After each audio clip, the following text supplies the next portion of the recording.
La France que François Hollande va trouver ce lundi matin, elle n'est pas dans un état terrible.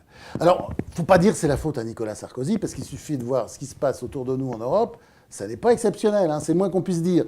Mais en France, il y a toute une série de problèmes qui vont s'ajouter là dans les semaines qui viennent les uns aux autres. Et c'est pas François Hollande qui en est plus responsable que Nicolas Sarkozy s'il avait été à sa place, parce que de toute façon, ce sont des problèmes qu'il faut régler.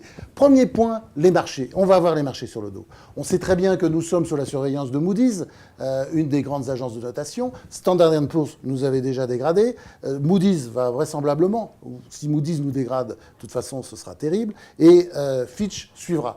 Quand vous avez les trois agences de notation qui dégradent un pays, eh ben c'est pas terrible pour ce pays. C'est-à-dire que c'est un peu systématique. Quand c'est une, on peut passer. Mais quand c'est les trois, il se passe des trucs sur les marchés. Je sais pas ce qu'ils mettent dans les logiciels. Mais en tout cas, bref, les taux d'intérêt de la dette vont augmenter. C'est-à-dire notre dette, elle va augmenter dans les semaines qui viennent si ce scénario-là se déroule comme je l'ai dit. Ensuite, nous sommes un pays très particulier. C'est-à-dire que nous croulons sous les dépenses. Nous atteignons un taux de dépenses publiques absolument colossal.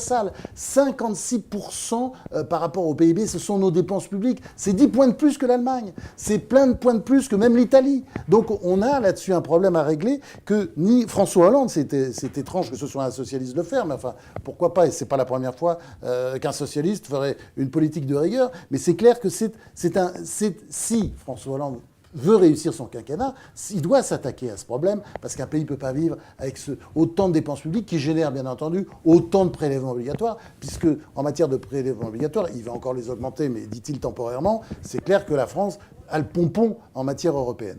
Alors là, vous avez tout ça. Et en plus, vous avez une espèce de crise sociale larvée, des risques de plans sociaux à peu près partout dans le pays, on se sent bien, ça va déquiller de tous les côtés. Et puis je dirais par-dessus tout, une espèce de crise morale, oui, parce qu'il y a le fait que la France soit le pays le plus pessimiste du monde, plus pessimiste encore que l'Afghanistan, que l'Irak, c'est pas neutre, ça veut dire quelque chose. Donc voilà, c'est cette France-là que François Hollande doit redresser. Et vous avez vu ce mot qu'il a employé, c'est un mot qu'il emploie de plus en plus, qu'il a employé énormément pendant le débat, et on l'entendait dans les discours précédents, le mot de redressement. Et c'est pas un mot de droite, c'est pas un mot de gauche, mais c'est sûr que c'est pas un mot, disons, socialiste. C'est quelque chose qui veut dire qu'il faudra bouger sur le plan économique et financier. Et si la France ne prend pas, sous la présidence de François Hollande, des mesures qu'elle aurait dû prendre, même si elle a commencé à les prendre, d'ailleurs elle en a pris certaines, sous la présidence de Nicolas Sarkozy, c'est sûr qu'on se prépare vraiment des lendemains qui déchantent